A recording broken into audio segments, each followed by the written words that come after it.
প্রিয় শিক্ষার্থী বন্ধুরা, আজকে এসএসসি পরীক্ষা ২০২৬ এর রেজাল্ট পাবলিশড হয়েছে।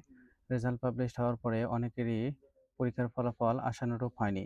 তো পরীক্ষার ফল যাদের ভালো পরীক্ষা দেওয়ার পরেও আশানুরূপ ফলাফল হয়নি, তারা ২০২৬ এসএসসি পরীক্ষার ফলাফল পুনর্নিরীক্ষণের জন্য আবেদন করতে পারবেন।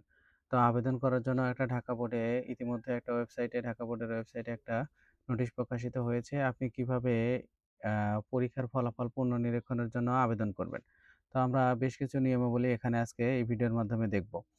তো এসএসসি ২৬ এর ফলাফল পুনর্নিরীক্ষণের নিয়মাবলী। এখানে বলা হয়েছে আবেদন করার তারিখ ১১/৮/২০২৬ থেকে ১৭/৮/২০২৬ তারিখ পর্যন্ত এই আবেদনগুলো করা যাবে। এখানে ওয়েবসাইটে REC আ আ RU আ RUTINI.educationboardresult.gov.bd এতে গিয়ে নির্ধারিত স্থানে রোল রেজিস্টার নাম্বার পূরণ করতে হবে এবং হার্ড বোর্ড ডাউন করে বোর্ড আ ড্রপ ডাউন করে বোর্ড নির্বাচন করবেন অথবা সাবমিট বাটনে ক্লিক করতে হবে। এরপর মোবাইল নম্বর দিতে হবে। পুনর্নিরীক্ষণের ফলাফল প্রকাশিত হলে এই নম্বরে এসএমএস পাঠানো হবে। পরবর্তী স্ক্রিনে শিক্ষার্থীর বিষয়ক ভিত্তিক ফলাফল দেখা যাবে। এক বা একাধিক বিষয়ে ফলাফল পুনর্নিরীক্ষণের জন্য বিষয়সমূহ নির্বাচন করে ফি প্রদান করুন বাটনে ক্লিক করতে হবে। প্রতিটি পদের জন্য ৳১৫০ করে ফি প্রযোজ্য হবে। দ্বিপত্র বিশিষ্ট ক্ষেত্রে উভয় পত্রে আবেদন করতে হবে। দ্বিপত্র বিশিষ্ট মানে যদি বাংলা বিষয়টা হয়, বাংলা ১ম এবং দ্বিতীয় এখানে যদি আবেদন করেন, তাহলে আপনাকে ২ পত্রের ফিটাই দিতে হবে। পরবর্তী স্ক্রিনে প্রদেয় ফি এর পরিমাপ দেখা যাবে। বিকাশ, নগদ, সোনালী সেবা এর মাধ্যমে ফি পরিশোধ করা যাবে। ফি পরিশোধের বিস্তারিত ধাপসমূহ উল্লেখপূর্ব পোর্টালে হেল্প বাটনে ক্লিক করে দেখে নেওয়া যাবে। ফি পরিশোধ করে আবেদনটি পোর্টালে এসে জমা দিবেন। বাটনে ক্লিক করতে হবে।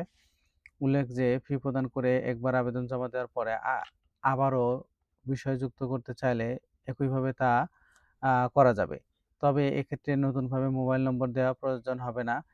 এছাড়া ফি পরিশোধের আগে যদি আবেদন পরিবর্তন বা পরিমার্জনের প্রয়োজন হয়, সেক্ষেত্রে মুছে ফেলুন বাটনে ক্লিক করে নির্ধারিত বিষয়গুলো আ সে সে সেগুলোর মধ্যে থেকে এখনো ফি প্রদান করা হয়নি প্রত্যাহার করা যাবে। নতুন করে বিষয়গুলো নির্বাচন করা যাবে। তবে একবার ফি জমা দিয়ে আবেদনকৃত বিষয়গুলো আর বাতিল করা যাবে না এবং কোনো অবস্থাতে ফি ফেরত পাওয়া যাবে না। ম্যানুয়ালি কোনো আবেদন গ্রহণ করা হবে না। মানে এটা বলা হয়েছে, এটা অনলাইনেই আপনাকে এই ওয়েবসাইটের মাধ্যমে ১১ তারিখে থেকে আবেদন করা যাবে। এই ওয়েবসাইটে প্রবেশ করবেন। করার পরে এখান থেকে আপনাকে রোল রেজিস্ট্রেশন নাম্বার এবং একটি মোবাইল নাম্বার দিয়ে আপনাকে ১ম এ রেজিস্ট্রেশন করতে হবে। করবার পর পরবর্তী পেজে গিয়ে আপনি ফি প্রদান করতে হবে। কয়টা বিষয়ে আবেদন করতে পারবেন? টেলিটক, বিকাশ, নগদ এ এ দে বিকাশ ও নগদের মাধ্যমে ফি প্রদান করতে পারবেন। ৳১৫০ করে লাগবে আপনাদের। সেই সাথে আ বাংলা বিষয়ে যদি আবেদন করেন, তাহলে আপনাকে ২ টা বিষয়ের দ্বিপত্র বিশিষ্ট বিষয়ের ক্ষেত্রে উভয় ক্ষেত্রে আবেদন করতে হবে। তার মানে বাংলা বিষয়ে আবেদন করলে আপনাকে ৳৩০০ লাগবে এবং আ ইংরেজি বিষয়ে যদি আপনি আবেদন করেন, যেহেতু বাংলা ও ইংরেজি ২ টা করেই ২ পত্র থাকে, সেক্ষেত্রে এরকম লাগবে। এই ছিল আজকের আবেদনের বিষয়গুলো। আ আপনারা কিভাবে পরীক্ষার ফলাফল পুনর্নিরীক্ষণের জন্য আবেদন করবেন, সে বিষয়টা এখানে পূর্ণভাবে ধারণা দেওয়া হলো।